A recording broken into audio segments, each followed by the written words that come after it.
Hi guys, and welcome back to my channel. So today's video is all about Universal Studios Singapore.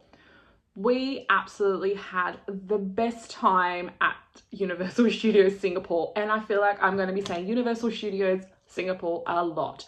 But we honestly had such a brilliant time. We went with our girls who are 2.5 and 5.5, and I've never seen kids have more fun than my girls, in all honesty. I felt when we went there probably wasn't a lot of people, so I don't know if it's a month thing, time thing, but the weather was brilliant. Like, it was still very humid, very warm and so forth, but there was next to no people. So we went at the beginning of April this year. And yeah, I just found it so odd because we went to the US one, my husband and myself, and we could not swing a cat in there. There was literally that many people there. You felt like you were so like claustrophobic and like a sardine in a can. And you constantly had to be like, excuse me, can you please move? I'm just trying to get through. Whereas in Singapore, you were just like breezing on through. Now, I'm not saying there was nobody there, because there were people there, but it was just easy, which takes me to the next bit, waiting in lines for the rides. Oh my God. I think the longest wait we had was 30 minutes. I kid you not. And that was because it was such a popular ride for the kids. And the quickest ride we waited for was 5 minutes, compared to any other theme park across the world where you're waiting, I feel like, 1 hour plus, and then you feel like you've only done 3 rides and you've seen nothing because you've wasted all your time waiting in a line to go on a ride. So I highly recommend coming here. It is honestly the best for kids. They probably cater more for children than anyone else. Granted, they do have the mummy area, which I thought was absolutely amazing. I've never seen anything like it. They did such a brilliant job replicating all the sort of Egyptian styles there. And then obviously have Jurassic World, Jurassic Park, however you want to call it. If you're all into dinosaurs and a lover of Jurassic theme, you will love it. But they had Minion World, and the Minion World was huge. It was like half the theme park. It was massive. I've never seen anything like it. And my girls absolutely loved it. It was so cool. They constantly had characters walking around. And even the lines to see the characters weren't that long. I felt like you're going to be there for half the day waiting to take a photo with the character. No, they weren't. You were 2 minutes. Go. It was so efficient. It was just so efficient. But yet you didn't feel like you were just like, next. It was just like, take your time. But it went so quick, the line. It was brilliant. And then on top of it, they had Fairy Tale Land, which is all about Shrek. Oh my God, it was so cool. I felt like a kid in a candy store, and mind you, I'm pushing almost 40.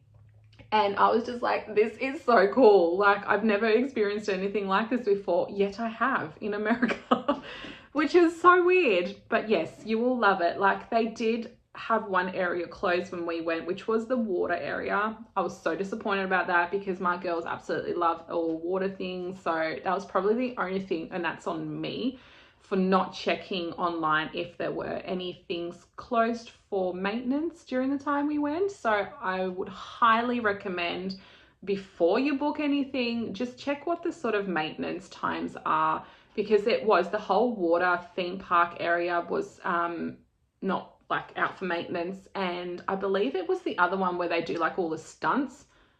I don't know why, but that was out as well. So we got to miss out on those 2 things.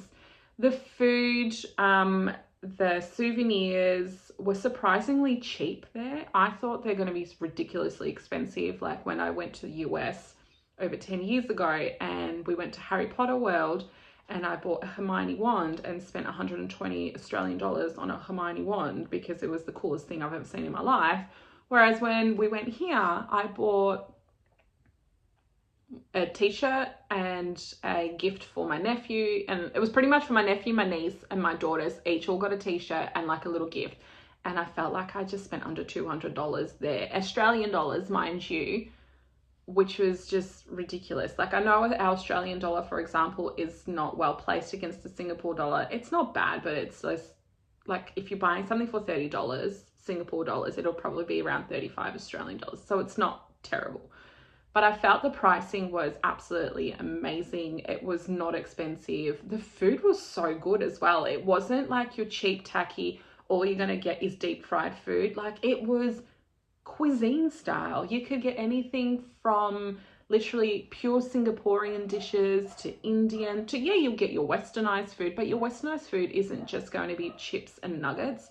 They actually go out of their way to do other cool things. But yes, don't fret. You will still get your chips and nuggets there. They still do those things. So it's not like they don't. But yeah, it was brilliant. Like, I would highly recommend going to Universal Studios in Singapore if you're wanting to do any of them first, especially if you have young kids, because there is so much there to do for young kids. And we thought we're not going to be there long. Our girls are not going to like it. They're going to be sick of it. We ended up going from the time it opened, and I feel like we didn't get back to our resort till about 7 or 8 o'clock at night. That's how much my kids loved it. So that's saying something. And we loved it too. I highly recommend going there.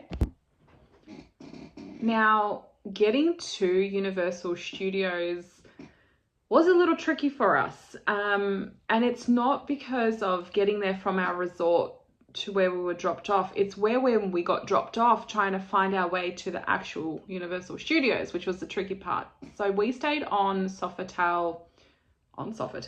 That'd be weird. We stayed on Sentosa Island in the Sofitel Hotel.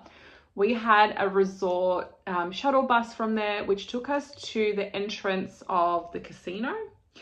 Now, it was a bit confusing because when we got in there, they had all these signs and we followed them, but it kind of, I don't know. It was a little bit confusing, but we eventually found our way through downstairs into this sort of other area where there's like shops and cafes. They had like a Harry Potter themed thing in there, which looked pretty cool. We didn't do it, but it looked pretty cool, especially for diehard Harry Potter fans. And then we were sort of like, well, how on earth do we get to where we need to go to? So we just found the signage a little bit tricky, but we did finally find our way. So when we went back up the escalators, it's sort of like a whole open area. And Universal Studios is sort of like plonked in this area, or more so things are built around it. So there was like this Legoland store, and then they had like Hershey's and Kisses and all those kinds of Americanized chocolate stores. Then they had your souvenir shops, they had restaurants, shops, the casino. It was just all built around, it seemed, like it was kind of built around Universal Studios. That's what it seems like. The process to actually getting in was so easy, and that's probably because we bought our tickets online. We did see people lining up to buy tickets there, but I felt like the people weren't waiting there long as you would normally wait maybe if you're going to any other sort of theme park. I just felt like it was so precise. The timings were just like scan, go, but they were also happy and a smile on their face. Like, it was just a simple process, and I appreciated it, especially for a mum who has a 2.5-year-old and a 5.5-year-old who cannot sit still and are just so anxious about wanting to get inside. I appreciated the simplicity of it. Now, once we were inside, we just were in awe. We kind of didn't know where to go, so it was just, we didn't know where to look. That's how cool it was. I felt like when we went to the American one, it was, even though they're sort of similar, they're completely different. So you cannot get lost there. We didn't even have, like, they gave us a map, but we didn't follow a map because it was just so easy to get around everywhere. There's plenty of seating, plenty of water stations.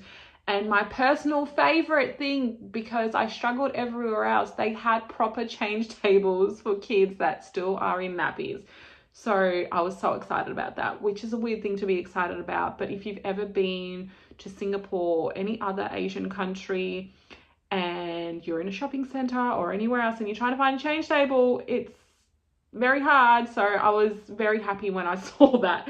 But yes, it was well done. Like, there were certain things in there that weren't open to a particular time. So some of the restaurants, even some of the little sort of boutique style shops, they were only open at certain times, and I think it was to go with the theme. of the area that they were in, and that was mainly more in sort of the Hollywood area. We found that a lot of the places were closed to a particular time, but yeah, it was just so nice. So I'm not going to talk anymore. I'm just going to show you the video. I am going to show you the photos of everything. If you have any questions and I have missed something, because I am sure I have missed something, please comment down below and I will answer your question. Please give this video a like and thumbs up. It just goes to show that you are actually enjoying my content and you would like to see more of it. I will be posting more videos. I try and post a video once a week with fresh content of everywhere we've been thus far on holidays. And yeah, I hope you enjoy it, guys. Thank you for staying and watching, and enjoy this video. Bye.